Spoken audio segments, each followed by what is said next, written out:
Hi, everybody. I'm Brittany Lewis, a breaking news reporter here at Forbes. Joining me now is Matt Taglia, Senior Director of Emerson College Polling. Matt, thanks so much for coming back on. Thanks for having me. Emerson College Polling, Pix 11, and The Hill have a new poll out all about New York City's mayoral race. To start off the conversation, what are some of your takeaways? Yeah, I think the major takeaway here is that Cuomo is still in a solid lead against a fairly crowded field. We do see a couple of candidates, or at least one candidate, moving up a little bit in the ranks, but whether or not that will actually make a difference in this ranked choice voting system, that remains to be seen. I think what's interesting when you hear about former Governor Andrew Cuomo, this is really a political comeback we haven't seen since now President Donald Trump, because as we remember, he faced parallel lines of scandal. He was involved, or his administration caught flack about how he handled COVID, especially in nursing homes. He also resigned after facing a flurry of sexual harassment allegations. So what demos exactly are supporting former Governor Cuomo? Yeah, great question, Brittany. So we see in this poll that Cuomo has 38% support among these primary voters. Now, I do want to caution, this is not a simulation of New York City's ranked choice voting. We will get there closer to the election. And then we see Mamdani at 10% in second place with 17% undecided. When you look at the support for Cuomo, we see that it really scales with age, with older voters supporting Cuomo in higher numbers than younger voters. However, he has plurality support among all of these demographics.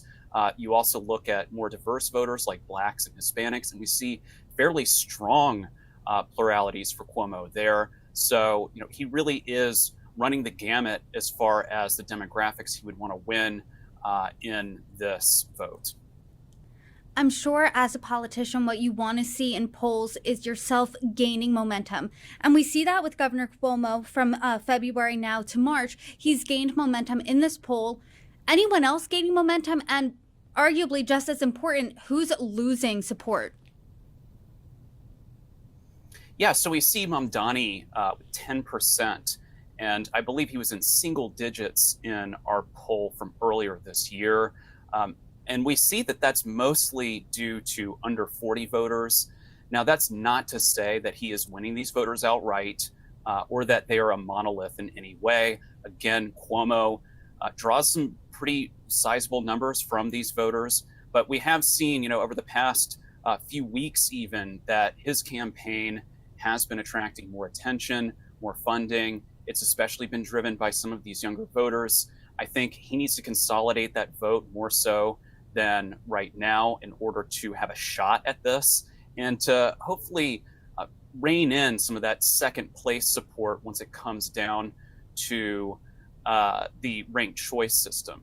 You look at the rest of the field, and most of the other candidates are either where they were in February or they have lost a little bit of steam compared to Cuomo and Mamdani.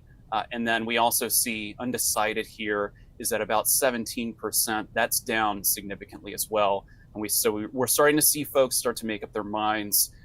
And a lot of them are breaking for Cuomo here. I'm curious about incumbent Mayor Eric Adams. What do New Yorkers think about him? Where is he in this poll?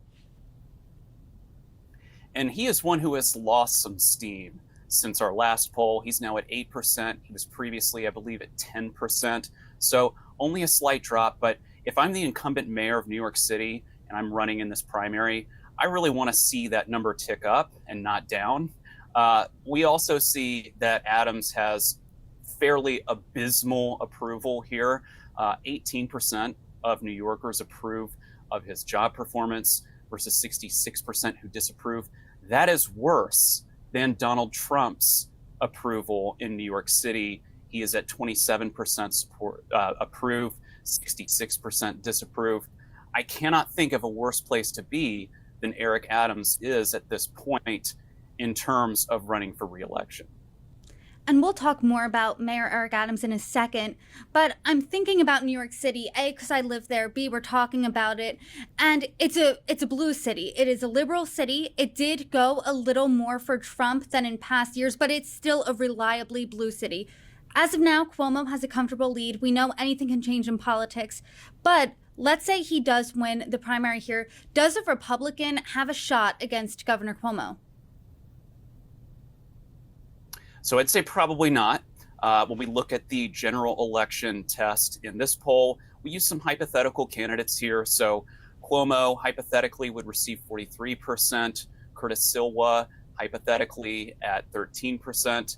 And then if we add Adams into the mix as an independent, he receives 11% of the vote. And then Jim Walden as an independent with 4% and 29% undecided. So, I don't see any signs there that a Republican has a shot. If we look at the demographics, Cuomo receives the highest support across the board. He really runs the gamut here in terms of the demographics. I don't see any sort of indication really that there's a taste for a Republican mayor in this poll.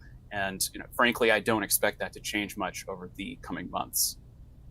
Mayor Eric Adams has been embattled since he was faced with allegations that he accepted bribes from the Turkish government. He also has mixed reviews for saying that he was working with the Trump administration. He's working specifically with border czar Tom Homan when it comes to immigration, when it comes to ICE. People accused him of quid pro quo. He was sitting on the Fox and Friends couch for 20 minutes with Tom Homan in an interview saying exactly how he's going to cooperate with the Trump administration on the border, on immigration. Do New York City residents want to see a mayor that's working with the Trump administration, or do they want to see a mayor working against the Trump administration, maybe standing up for more democratic beliefs? Yeah, and New York voters want to see a mayor who will stand up to the Trump administration. 63% say they want the next mayor to stand up more so than work with the Trump administration. And then when you look specifically at immigration and New York City's status as a sanctuary city, 46%, so a plurality, say that New York City should remain a sanctuary city. And all age groups here agree, a plurality at least agree. We see the highest support for sanctuary city status among under 40-year-olds and over 70-year-olds. And that's at about 50% for each of those demographics. So I think that there is broad agreement here. They don't want the mayor working with the Trump administration, and they do support New York City's status as a sanctuary city for immigrants. New York City's an interesting city in the sense that most people rely on the subway to get in and around, up and down. I know I'm on 4 different trains a day, at least Monday through Friday. So I do know voters in New York City that subway safety, they're one issue voters, and that issue is subway safety. What issues specifically matter to New York City residents? Yeah, and if we talk about the subway specifically, 48% say that it's becoming less safe. And there was very little daylight between demographics there.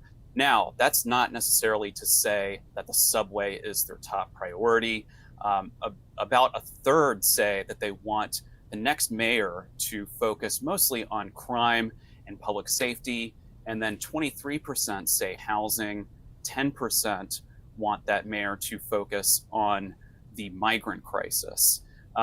There is a little bit of difference here between age groups and other folks, but I think the takeaway is that younger voters are much more likely to say that they want the mayor to focus on housing and housing affordability. So a plurality agree that housing is their top issue for the next mayor. I don't know if we see that reflected in the mayoral top lines here, but that seems to be top of mind for these younger voters. I've had a lot of conversations with city council members, with everyday New Yorkers, with economists about New York City's congestion pricing.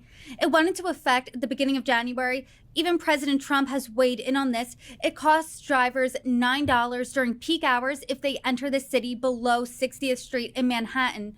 What do voters think about congestion pricing? Yeah, and voters are split on congestion pricing. We've seen this before, but here it is very much split down the middle. 44% want to get rid of congestion pricing versus 42% who want to keep it. Slightly higher rates of older voters want to keep congestion pricing. But what I think is really interesting is that minority voters are far more likely to want to get rid of congestion pricing in New York City. So that's not to say that it is unpopular, but we see this as very much split down the middle. There's not too many differences here, but those white voters want to keep congestion pricing in place. Minority voters far less likely to want to keep it.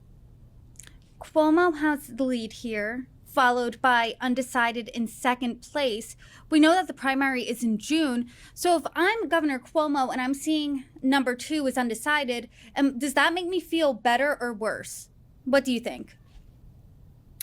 I think that that's making me feel much better.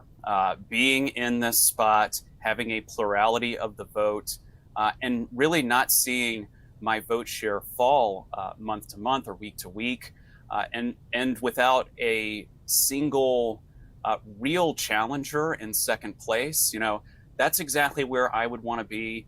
I think that his campaign is in very good shape as things stand.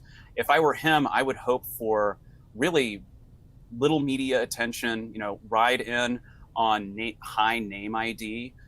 But I don't think that he's necessarily going to get that wish. I think especially in an off election year, there's going to be quite a bit of media attention, but he's probably pretty happy having that undecided number in second place right now. Well, thank you so much for your numbers. And as you continue to take more polls, I really hope we continue our many conversations. Matt Taglia, thanks so much for joining me. Thanks so much for having me, Brittany.